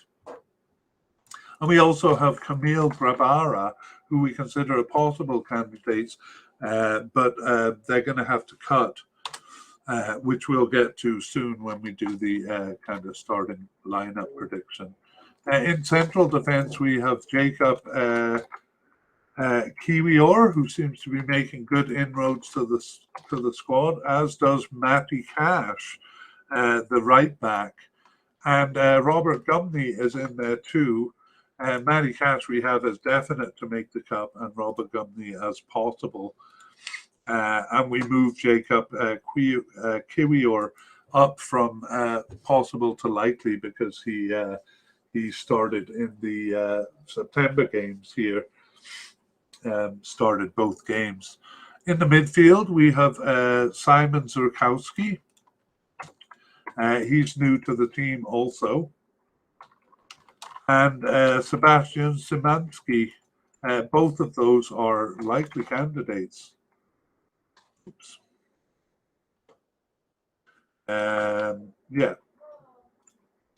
Simon Zurkowski and Sebastian Szymanski. And in the forward line, we have 2 also, Adam Buksa, scoring a lot of goals, and Krzysztof Piatek. So having done this podcast, I'm a bit more excited about the forwards here. But again, will they get the service that they've been getting in qualifying? Let's take a look at injury concerns. I'm going to start with lesser used players. So fortunately, most of these injuries are to players not kind of key players. So we have a few who are basically were in the possible but unlikely category. And so I'll start with those for dramatic purposes. Kamil Pestka, and I'll just actually look up when they're due back as we're talking about this. But he is out with a sideband tear, whatever that is, and his return date is unknown. We're a couple of months out from the cup here, so there is a chance that they'll return. But I got to say, an unknown return date is a bit of a concern even at this point. Arkadiusz Reka, he is out with muscle injury, also an unknown return date. Marcin Kamiński, that is a laceration. That basically just means a cut of some kind. Return unknown. So depending on the kind of laceration, that looks like something he could recover for. But again, he was possible but unlikely. So was Bartosz Salomon, the centre back, who was out with abductor problems. Again, an unknown return date. Now we move to a possible candidate was Jacek Goralski, and he has muscle injury with an unknown return date. So, but you would think a muscle injury may be something he can recover from before the cup. Okay, getting more worrisome, we have Arkadiusz Milik, who we saw was out for quite a while, even during the games that we looked at in this period. And I'm just trying to look up his problem. I actually think he might be back in action, and he was on the bench for the September games, actually subbed in. So it looks like kind of whatever kept him off the squad, he's over. So actually, I'll remove him from the injury list here. I'm glad to see him back. Jacob Moder. Jacob Moder is with Brighton. So he's we've seen in the Premier League that he's been injured with a cruciate ligament rupture. Now he was out in June, so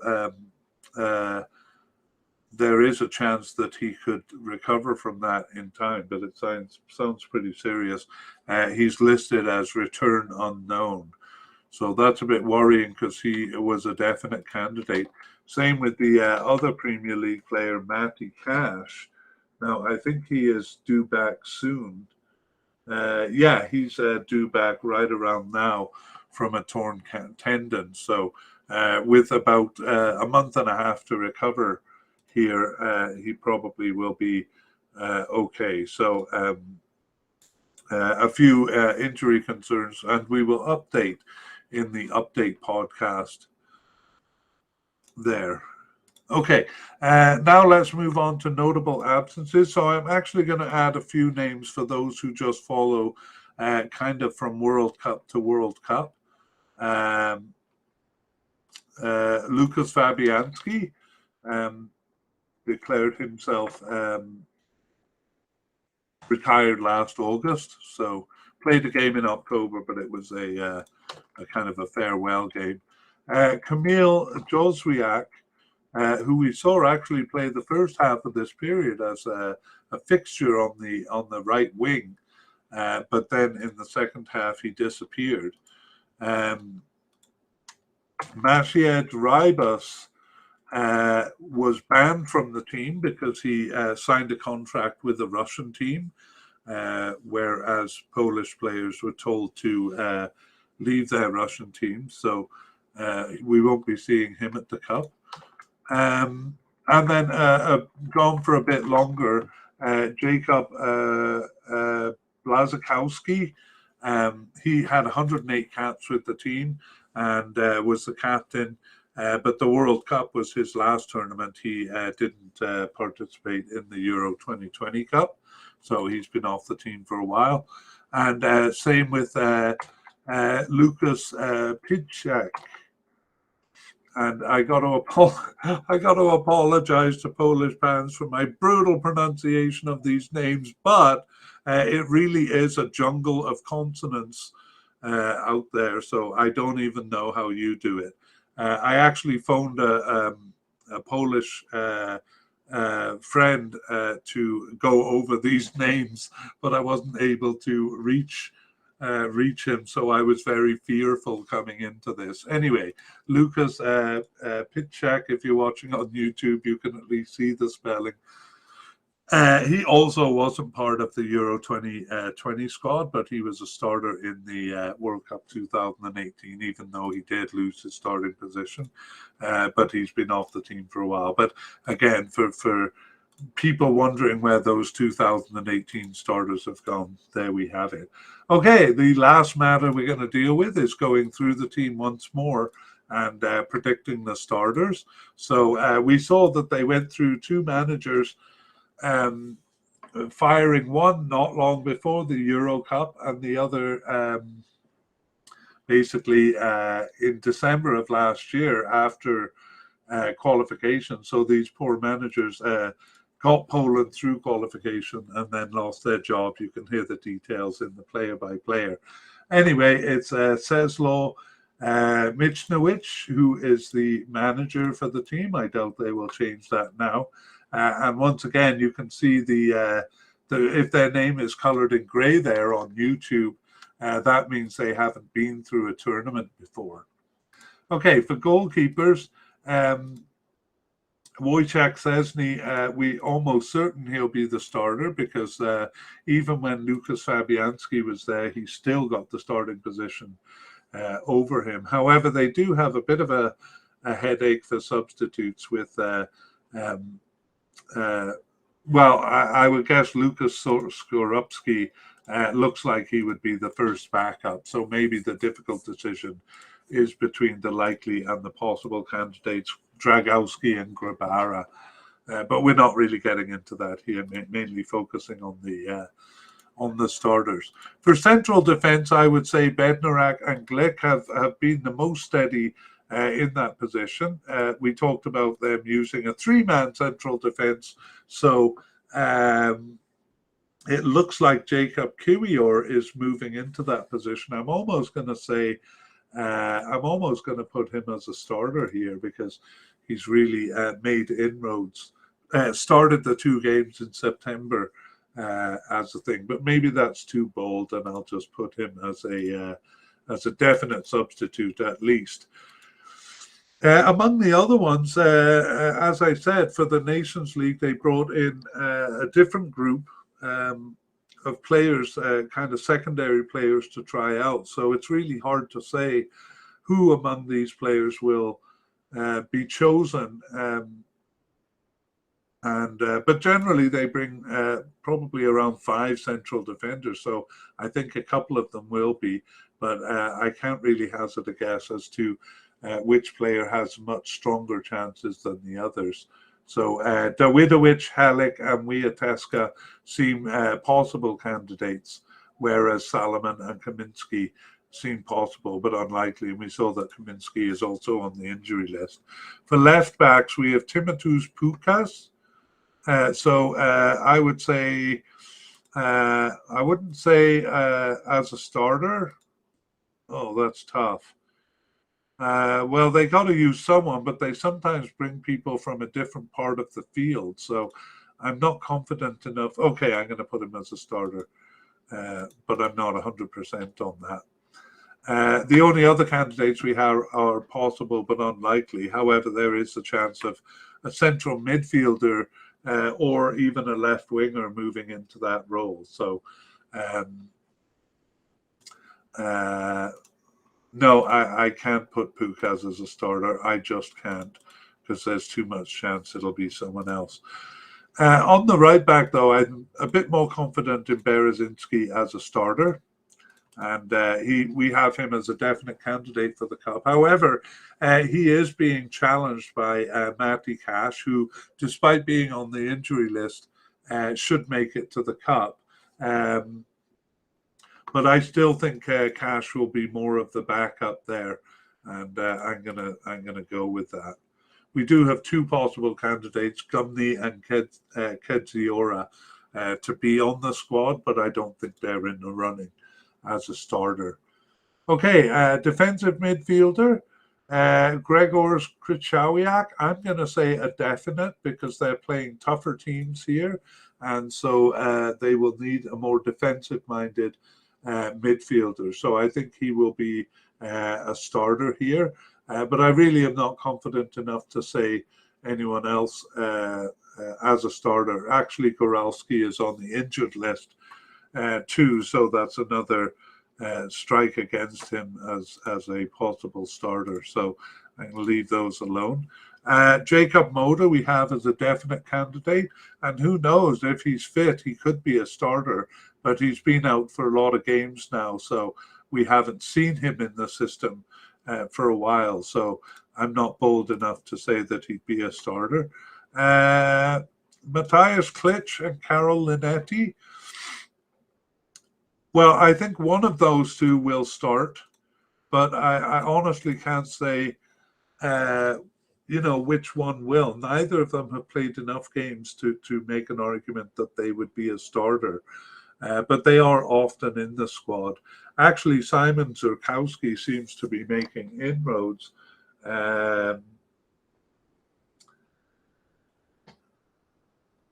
Yeah, he actually did start the one of the September games, so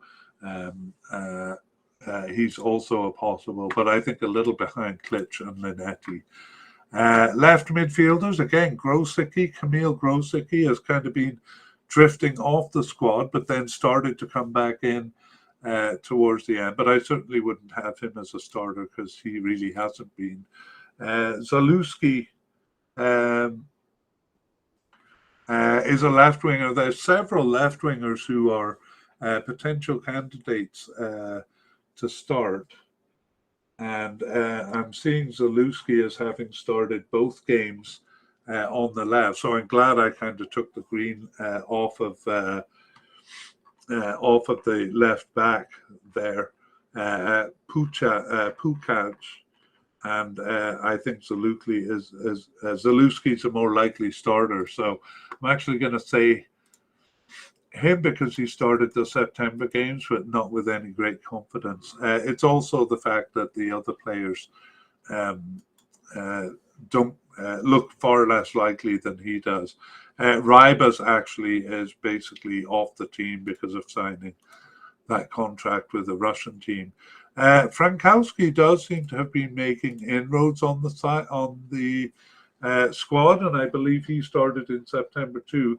The problem is Berezowski, the left or the right back, often moves into the position. So I'm not confident enough to say that Frankowski is a starter. He is if it's a left attacking or a right attacking midfielder, but as a winger, I just think there's too many candidates and they haven't really decided, so can't put him as a starter. Peter Zielinski, wherever they use him, I think he'll be as a starter. Just as an example, in the 3-5-2, they used him as a central a central midfielder. That was in the second game of the Nations League in September.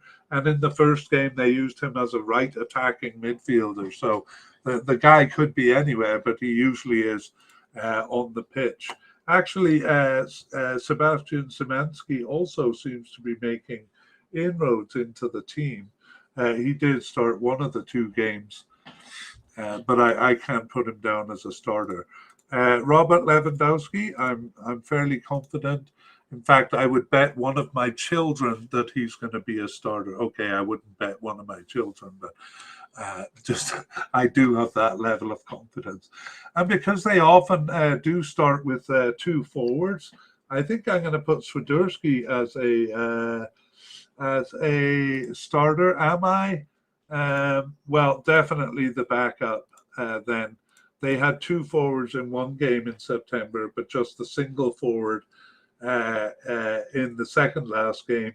And to be honest, they do that often enough that I don't think we can say Swiderski is a starter. But it's going to be interesting among the forwards. Keep your eye on whoever is subbing in, because the forward position tends to be the one they sub, usually at 70 minutes or so. And so the substitutes make a big difference here. Arkadiusz Milik has a big task ahead in resuming his position kind of as one of the top forwards, because Swiderski, Buksa and Piatek are all scoring really well. And Milik has an injury concern on top of it. So it'll be tough for him to kind of get back the kind of start, or the kind of I wouldn't say starting spot, but the place in his team that he had before his injury. However, he was selected for the September games and even subbed in, so a good a good turn of events for him. That brings us to the end of this International Soccer Podcast on the players of Poland. And keep in mind that we'll be doing an update as new information comes out. So sometime, I'm guessing, mid-November, when we know who the final selections are, we'll do a podcast there. Meanwhile, keep an eye on us at Soccerphiles Canada. That is Soccerphiles with a PH in the middle and an S at the end. And our website is soccerphiles.captivate.fm, where you can find all our podcasts. Also, check the show notes for links to other podcasts relevant to this one. And see you next time. Bye-bye.